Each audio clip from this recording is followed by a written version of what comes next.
Tudo bom, pessoal? Chegando de viagem, a primeira coisa que eu quis fazer foi vir aqui para o estúdio para gravar esse vídeo para vocês. Muitas pessoas me mandaram na semana passada os prints e as notícias que iam saindo sobre o Donald Trump, o Trump Card, o site do Trump.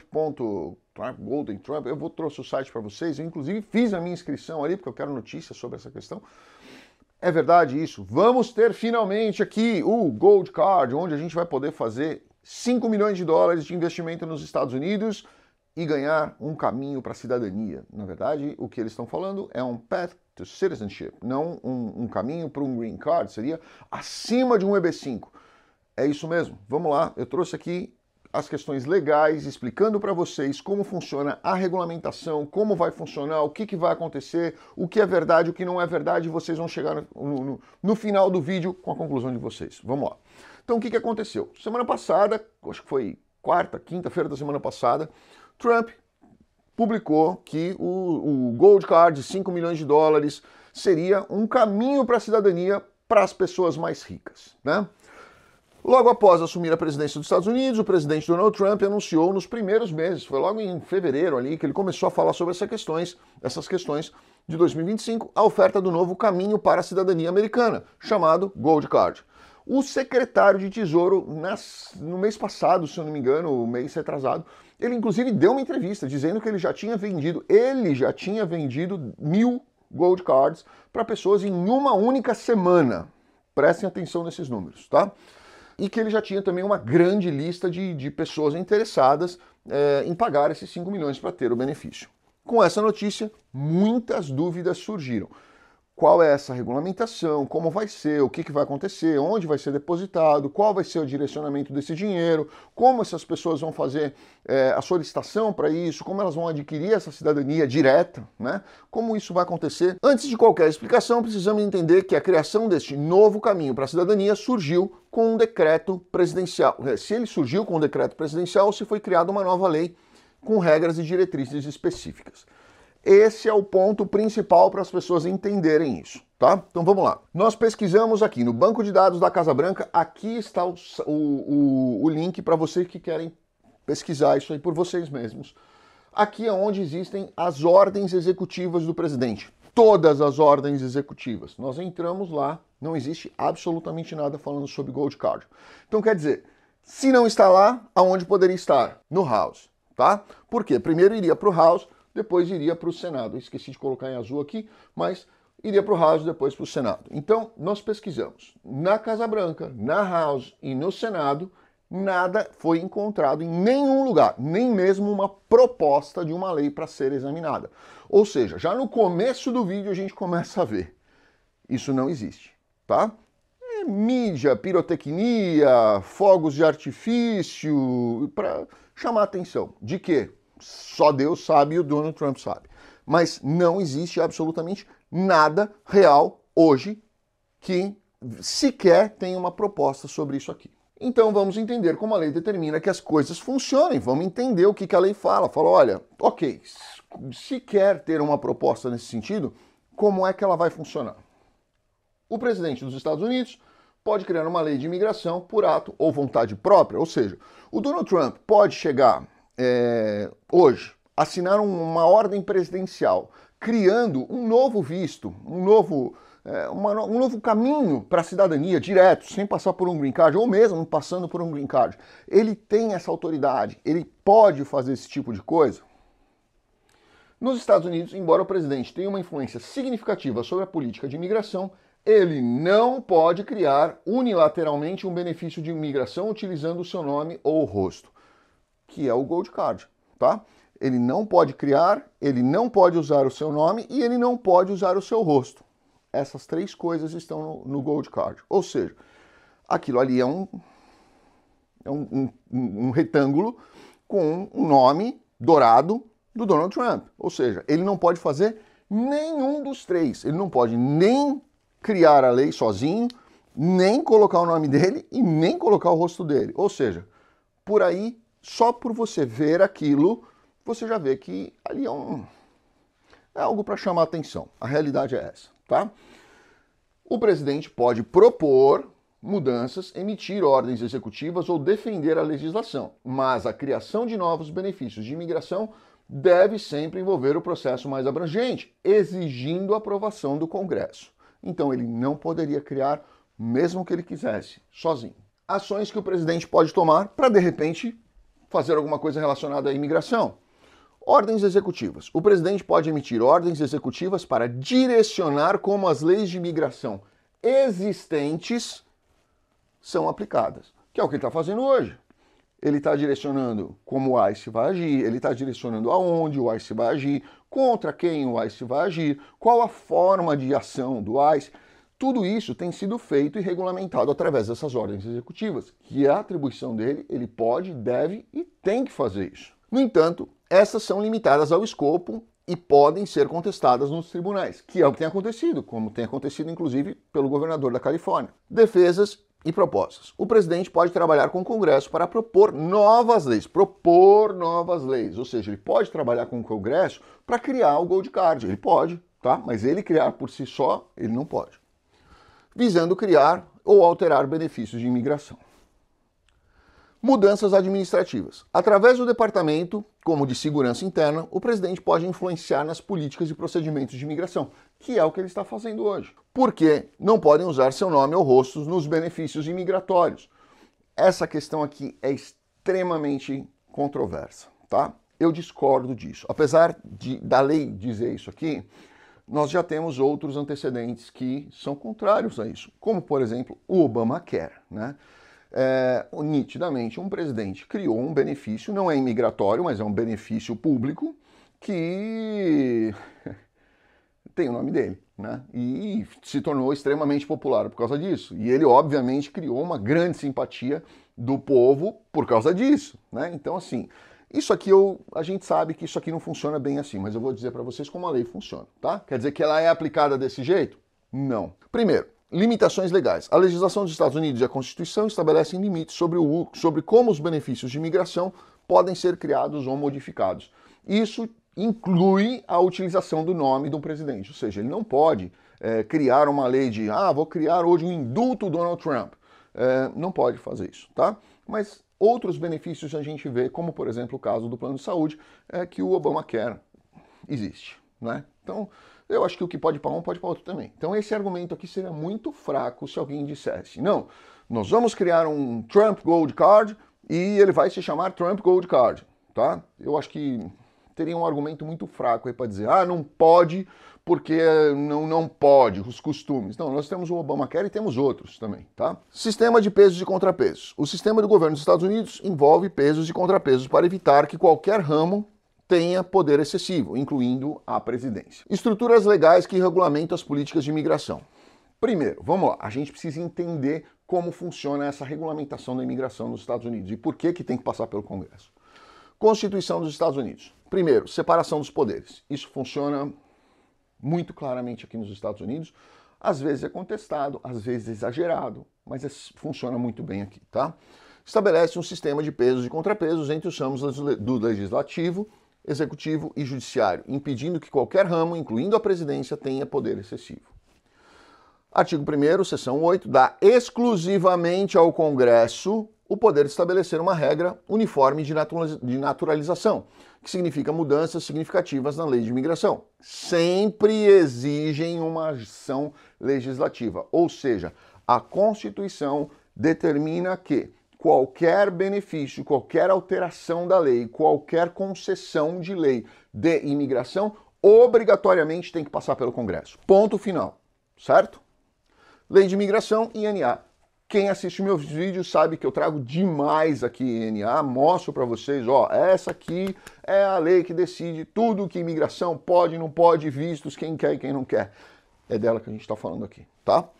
É o estatuto principal sobre imigração, serve como base para a maioria das políticas de imigração nos Estados Unidos e descreve o processo para vistos, asilos, status de refugiado, residência e cidadania. É a INA que regula aqui o que vai acontecer, o que não vai acontecer. Emendas e reformas. Ao longo dos anos, o Congresso tem emendado a INA para atender às necessidades de imigração e das mudanças que nelas estão atreladas. Nós temos percebido muitas mudanças, não só mudanças melhorando, mas também mudanças restringindo outros vistos ou outras formas, alguns tipos de alterações que são feitas de acordo até com a própria evolução. Ah, hoje eu não preciso mais desse visto, eu preciso mais desse outro. Isso aqui está ultrapassado, eu não vou mais aplicar esses vistos aqui, eu vou aplicar outros. Como existiu lá atrás o visto V, para quem era casado com um green card holder, pudesse aplicar, hoje não existe mais isso. Então, assim, ela vai se adaptando de acordo com o momento, com a época e com a necessidade. E nós temos aí claramente a implantação de uma nova regulamentação de acordo com o Gold Card. Então precisa passar pelo Congresso, tá? E por fim, a Lei de Procedimento Administrativo, conhecida como APA. Regulamentação de agências regula o processo pelo qual as agências federais desenvolvem e emitem regulamentos, garantindo a transparência e a participação pública. Como, por exemplo, quando você vê uma mudança de regulamento dentro da USCIS, ou uma mudança no DHS, ou uma mudança de procedimentos do DHS ou da própria USCIS, você vai ver sempre publicado e sempre regulamentado para ter essa transparência pública. Ordens executivas. Como elas funcionam? O escopo e limitação. Embora o presidente possa emitir ordens executivas para direcionar a aplicação das leis existentes, não pode criar novas. Essas estão sujeitas à revisão judicial e devem estar alinhadas com os estatutos existentes, sendo vedado o uso de ordens executivas para a criação de novas leis de imigração. É proibido criar uma ordem executiva para novas leis de imigração. Então a gente vê muita gente apaixonada e aquele bitolado, né? Parece aquela mula bitolada. Qualquer coisa que ele escuta na mídia, qualquer coisa que ele escuta, o político de estimação dele, aquele político que ele tem, de qualquer, seja de direita, seja de esquerda, seja de centro, do que qualquer coisa. Ele escuta o político falando, ele começa a repetir aquilo sem ter a menor condição de interpretar como a lei realmente funciona. O político falar é uma coisa, a coisa realmente acontecer, ela depende de muitos outros fatores que são extremamente importantes. Sem eles, não existe a regulamentação, não existe a lei. Tempo médio para uma proposta de aprovação de nova lei de imigração. Muita gente tem me procurado e perguntado isso. Poxa, mas tudo bem, e se o Trump quiser colocar amanhã uma ordem executiva falando do Trump Card, ele pode? Não, ele não pode, eu já deixei isso claro aqui para vocês. E para ele criar esse Trump Card, né, esse Gold Card, quanto tempo demoraria? Qual seria o procedimento e quanto tempo demoraria? Bom, primeiro, ele precisaria fazer uma proposta inicial, que se chama bill.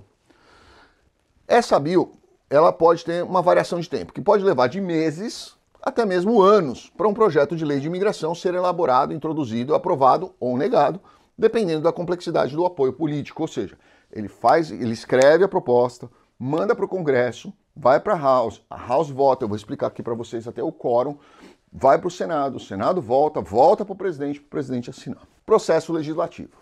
Depois que foi introduzida a bill, ela vai para revisão e debates. Uma vez proposto, o projeto pode levar mais alguns meses ou anos para serem aprovados, dependendo do quão controversa é a proposta em nível de prioridade que ela recebe no Congresso. Eu vou dizer uma coisa para vocês. Passar algo assim hoje no Congresso não é tão fácil. Vocês viram que a lei mais importante que o Trump propôs até agora, que é essa Big Beautiful Bill, ela passou muito apertada na House por um voto, um único voto, tá? Mesmo os republicanos tendo maioria, ela passou por um único voto, ela passou muito apertada. E foi a lei mais importante, onde o Donald Trump trabalhou mais politicamente em cima dela para ela ser aprovada, senão ela poderia até ser negada. E ela está no Senado, onde todo mundo dizia, vai ser aprovada em 3 dias no Senado. Ela já está no Senado há 2 semanas e meia. E ali a chance dela ser negada é gigantesca. Inclusive diversos senadores republicanos disseram, olha, eu vou desmembrar essa lei, vou aprovar a parte que é interessante dela e vou colocar a outra para a gente fazer uma análise paralela ou até negar. Então não é tão fácil aprovar algo que seja controverso. Você acha que vai ser fácil aprovar alguma coisa que leve o nome do presidente Trump? Pense nisso. Quórum mínimo para aprovação de uma nova lei de imigração. Estou falando de imigração. Cada lei, cada tipo de legislação, cada alteração, ela demanda um tipo de quórum para aprovar. Algumas, maioria simples, algumas, maioria absoluta. A Câmara dos Representantes, essas informações que eu estou passando para vocês, ela está nesse site aqui, tá? Quem quiser checar se o que eu estou falando aqui é real, vocês podem entrar nesse site aqui.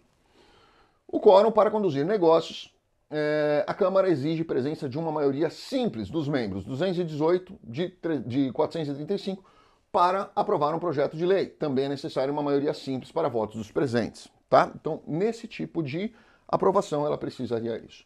No Senado, quórum do Senado também exige a presença da maioria simples dos membros, 51 de 100, para conduzir a aprovação de projetos que geralmente requerem uma maioria simples dos votos dos presentes. Projetos controversos podem exigir 60 votos para superar um filibuster, certo?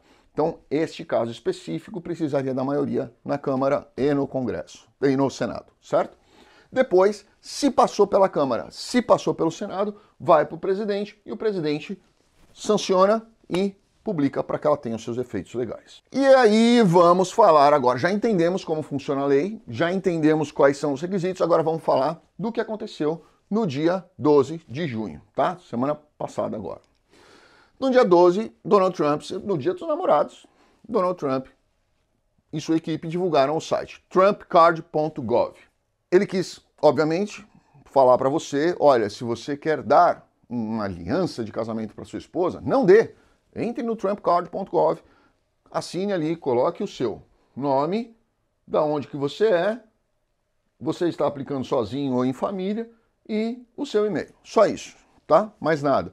Não quer saber se você é rico, não quer saber se você é pobre, não quer saber se você é bonito, se você é feio, se você tem antecedente criminal, se você... Não quer saber nada, só quer saber isso aqui de você e o cartãozinho aqui, certo? Você preenche isso aqui, eu preenchi, eu mandei porque eu queria informação, tá? Eu recebi no meu e-mail dizendo, você vai receber mais informações em breve, ponto. Não recebi nada. Eu mandei isso no dia 12, tá? Até hoje é segunda-feira, então temos... Hoje é dia 16, possivelmente esse vídeo vai para o ar no dia 17, não sei quando, mas hoje é dia 16 de junho, não recebemos absolutamente nada até agora. E ninguém que mandou também recebeu, porque eu tenho vários amigos advogados que mandaram, certo? Então isso aqui é o site oficial do Trump Card, ok? E aí, nós tivemos diversos advogados de imigração buscaram se inscrever imediatamente. Eu tenho 6 amigos que fizeram simultaneamente ali. Eu fui junto com eles, fiz. Então, nós mandamos, nenhum recebeu, tá? O que nós recebemos foram, em breve você receberá a notícia. Tratando-se de um site .gov e de uma matéria com tamanha importância, diversas mídias também buscaram informações e não encontraram nada. Elas foram no site da Casa Branca, elas foram no site do Congresso, foram no site da USCIS e não encontraram nada, assim como eu também fui, tá? Ou seja, não existe nada sobre o projeto e nem mesmo esclarecimento sobre as principais dúvidas. Quais são as principais dúvidas? Quais as regras do investimento? Ok, nós vamos colocar 5 milhões, mas nós vamos colocar 5 milhões aonde? Num centro regional, numa conta do governo, numa conta de quem quer que seja. Nós vamos colocar aonde? E esse dinheiro vai ser direcionado para quê? Ele vai ser direcionado para estímulo da economia, para cobrir o déficit público, para pagar a dívida do déficit público, para fazer o quê? Ele vai servir para quê? Né? Quais as cotas anuais de green cards ou cidadanias? Se vocês forem olhar na regra do EB5, por exemplo, que é algo semelhante aqui, ele emite 10 mil green cards por ano, né? E aqui, nós vamos emitir quantos por ano? Porque não precisa ter uma cota, precisa ter uma regulamentação, precisa ter uma lei aprovada no Congresso com limites. Olha, nós vamos conceder 1.000, 10 mil, 50 mil, 1 milhão de Trump cards, e nós vamos conceder tantas cidadanias ou tantos green cards. Ele não fala, né? Então a gente precisa saber disso. Quais as regras para os indianos e chineses? Por que os indianos e chineses? Porque os indianos e chineses, na minha concepção, e vocês vão entender no final, são os únicos interessados nisso aqui. Porque eles são os únicos que não podem fazer hoje um EB5 e fazer um ajuste de status imediato. Eles têm que ficar aguardando anos, talvez décadas, né, na expectativa do que vai acontecer com eles, porque eles são países extremamente populosos, com muitos processos protocolados e uma lista de espera gigantesca para eles poderem ter algum benefício imigratório. Então, só valeria a pena para eles. Ah, mas e os russos? Os russos podem aplicar um EB5 que é muito mais barato e vão conseguir mudar para os Estados Unidos imediatamente. Então, não faz sentido isso para mim, tá? E outra, e a Rússia, que vem ameaçando constantemente a OTAN e os Estados Unidos, porém não está na lista de banimento de entradas dos Estados Unidos. Por que não colocaram a Rússia nessa lista de banimento de entrada nos Estados Unidos? Né? Eu não sei. fico em dúvida. Vai conceder um benefício? Não vai conceder? Como é que vai fazer? Né? Nós tivemos aí a semana passada, eu estava na Europa, nós tivemos notícia lá da Rússia ameaçando os Estados Unidos diretamente, a OTAN diretamente e a Ucrânia. Eu não sei por que ela não está na lista de banimento. Né? Então eu não sei como é que vai funcionar isso aqui, e é o que todo mundo quer saber. Como vai funcionar essa história do Trump Card, se é que isso vai existir um dia, tá? Vamos lá. E aí, com base nisso, ninguém achou informação nenhuma, as mídias começaram a reagir no mesmo dia. Com um site sem informações, sem nenhuma proposta de lei, sequer esboçada, sem conhecimento oficial do Congresso, e os jornais e noticiários começaram a questionar a seriedade desse Trump Card. E aí, se vocês forem olhar, a Forbes publicou o Trump Gold Card, o website do Trump Gold Card, is a joke, é uma piada, que traz diversas red flags. Os experts dizem. Isso são entrevistas com advogados, dizendo, olha, não tem nada, o que isso quer dizer? Né? Você coloca ali um cartão dourado com a foto do presidente num site.gov e diz, ó, agora esse daqui é o meu novo benefício. Mas cadê a regulamentação? Cadê a aprovação da lei? Cadê pelo menos para a gente entender a estrutura de como isso vai funcionar? E tem matérias dizendo que tem clientes indianos, paquistaneses, chineses que estão procurando isso. Tem realmente 1.000, que nem disse o secretário, numa semana. Eu duvido, eu vou mostrar um número para vocês. Mas que pode ter pessoas querendo colocar? Pode. Ah, mas e os oligarcas russos? Os oligarcas russos são burros, porque ele pode fazer um EB5, que custa 5 vezes menos e vai ter o mesmo benefício para ele. Então não faz sentido fazer esse tipo de coisa. O site Obsessed colocou, Trump lança um visto de 5 milhões de dólares no website de aparência mais barata, de mais precária do mundo. Infelizmente é verdade, porque se vocês entrarem no website, eu convido vocês a entrarem no website. Se vocês entrarem no website, vocês vão ver que realmente é um negócio bem complexo. Né? Você olha ali e você fala, meu Deus, tá querendo me vender um negócio por 5 milhões de dólares e apresenta isso aqui? É difícil de entender realmente, tá? E aí, nós vamos para o Yahoo News. Quando você vai no Yahoo, Yahoo coloca, Trump lança o Gold Card de 5 milhões de dólares no website com a aparência mais falsa do mundo, fakest looking website. E aí começa a colocar ali entrevista com diversos profissionais, dizendo, meu Deus, ele está tentando me vender uma coisa de 5 milhões de dólares e faz isso aqui, né? É extremamente amador o que foi colocado ali. Não estou dizendo que é amador o que o Trump está fazendo, estou dizendo que foi amador o que foi colocado ali. Então, qual é o propósito disso? Muita gente tem me perguntado se o EB5 vai ser substituído um dia, né, pelo Gold Card. Não sabemos, assim como não sabemos o que pode acontecer pela política americana, a gente não sabe, é uma grande incógnita, mas vamos lá, vamos tentar entender, vamos raciocinar e vamos tentar entender. A USCIS, a agência americana responsável por processar o protocolo de EB5, não publica os números exatos. Ela coloca números médios e você vai somando os gráficos de crescimento com os anos que ela coloca, com o número de processos médios que são protocolados. Tá? Então essa é a média que você consegue ter por ali. De processos protocolados anualmente. Mas de acordo com suas recentes publicações, estima-se que cerca de 3.800 novos processos foram protocolados entre janeiro e dezembro de 2024. Ou seja, temos um número médio de 3.800 EB5s protocolados por ano, tomando a média do último ano, certo? Com índice oficial, isso ele publica de 97,9%, 98% de aprovação dentro de um EB5. Nós temos 800 mil dólares de investimento em uma TEA, que é uma Targeted Employment Area. Nós temos 900 mil em uma não TEA, que é o que eu costumo recomendar para os nossos clientes, por questão de segurança. Que esses dois são chamados investimentos indiretos. Nós temos 1 milhão e 50 mil em EB5 de projeto próprio, que é chamado de EB5 direto, e cada um deles é obrigado a gerar pelo menos 10 empregos diretos e indiretos somados, ok? Só para vocês terem ideia. Então vamos tomar o 900 mil aqui como referência.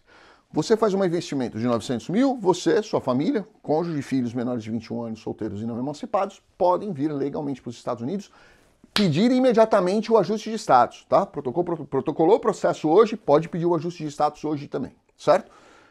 Para que você vai querer um fast track se isso aqui já está previsto nesse teu processo? a menos que você tenha cidadania dos países que estão com Visa Bulletin in delay, né?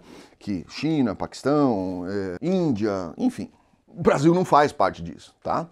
Então, você pode pedir agora. O que é melhor? Você investir 900 mil ou você investir 5 milhões? Tempo é o mesmo. Annual Allocation, ou seja, o que você tem de Green Cards efetivamente concedidos anualmente para o visto EB5. Essa aqui é uma informação oficial da USCIS. Aproximadamente 10 mil vistos, 10 mil Green Cards são concedidos pela USCIS anualmente, que aloca 10 mil vistos por ano, tá? Ou seja, isso inclui 10 mil pessoas? Não, não inclui 10 mil pessoas. Não inclui 10 mil processos, inclui 10 mil pessoas. Então vamos imaginar que num processo seja você, sua esposa, o seu marido e 2 filhos. Então cada processo aí, 4 pessoas. Pode ser que você tenha um filho só, pode ser que você não tenha nenhum, pode ser que você tenha mais um. Então, na média aí, nós estamos falando em 4 pessoas por processo, 4 green cards. Então nós temos aqui mais ou menos 2.500, 2.600 processos julgados, aprovados e concedidos green cards por ano, ok? Só para vocês terem ideia.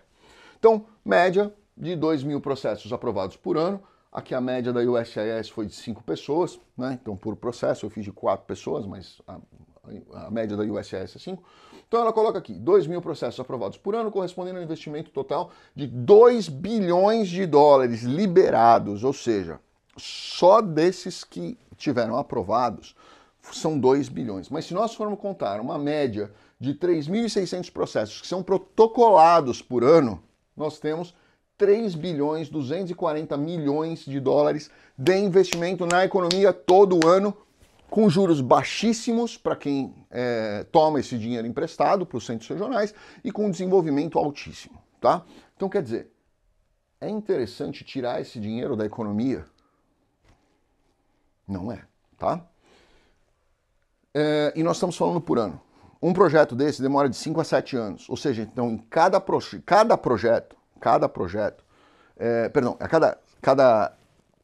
de tempo de 5 a 7 anos, você vai ter 5 a 7 vezes isso daqui. Nós estamos falando em 20 bilhões de dólares dentro de uma movimentação, de um ciclo que para os Estados Unidos é interessantíssimo. E mais interessante ainda, vamos imaginar que você investiu 900 mil. Vamos falar de uma única pessoa. Você investiu 900 mil. Depois de 5 anos, em média, você recebe esses 900 mil de volta. Os Estados Unidos não recebeu só 900 mil. Ele recebeu os 900 mil, mas você já está morando aqui. Quando você recebe o seu dinheiro de volta, você vai gastar esses 900 mil de novo dentro dos Estados Unidos. Ou seja, cada uma dessas 3.600 pessoas aqui, desses 3.600 processos aqui, cada uma delas vai gastar dentro dos Estados Unidos, injetar na economia, 900 mil mais 900 mil. Então esse número é dobrado, tá? Um péssimo negócio acabar com o EB5. Com esses números, surge a seguinte questão. Se você pretende investir 900 mil, se você pode investir 900 mil em um programa de Green Card que te permite o protocolo imediato do ajuste de status, por que você investiria 5 milhões para fazer exatamente a mesma coisa? Eu queria trazer esse vídeo para vocês, queria que vocês entendessem que muitas vezes aquilo que é publicado, eu tenho certeza que quem montou aquele site, ele gastou menos tempo para montar o site do que eu gastei para montar essa estrutura dentro do avião. Quando eu voltando, eu fiz isso no meu notebook, montei essa estrutura dessa apresentação, fiz essa pesquisa para poder gravar esse vídeo aqui para vocês e a edição. Ou seja, o tempo que eu gastei para explicar isso para vocês, como funciona a estrutura, como funciona a legislação, como funciona a aprovação de um processo de lei dentro de um projeto de lei dentro dos Estados Unidos, assim como em muitos outros países também. Eu gastei mais tempo para fazer isso aqui do que a pessoa gastou do que ela gastou de tempo para montar aquele site daquele jeito que foi. Isso é que acabou criando uma grande expectativa nas pessoas. Falam, olha só que lindo, que bonito, que cartão maravilhoso. Mas onde você consegue encostar nessa situação? Onde existe a realidade dentro dessa situação? Que realmente a gente vê que não faz o menor sentido, né? Porque legalmente ele não existe. E aí a gente começa a perguntar, mas por que criar algo muito mais, 5 vezes mais caro do que alguma coisa que já existe dentro do país? E se nós temos 3 mil pessoas que investem durante 12 meses dentro de algo que custa 900 mil e que dá exatamente a mesma coisa, como que eu posso acreditar que 1.000 pessoas compraram em uma única semana 1/3 do que se vende no ano de EB5, que é 900 mil.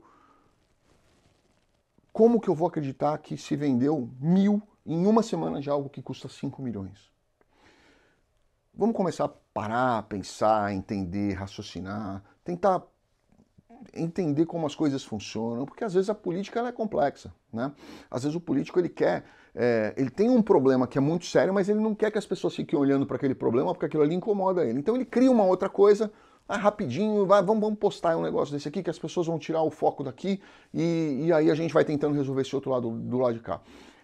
Isso funciona em qualquer lugar do mundo. A política é assim em qualquer lugar do mundo.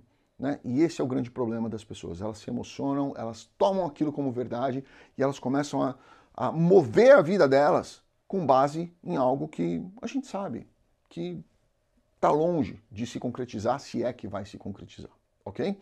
Grande abraço a todos. Deixem aqui embaixo o seu comentário. Muito obrigado. Fiquem com Deus e boa semana.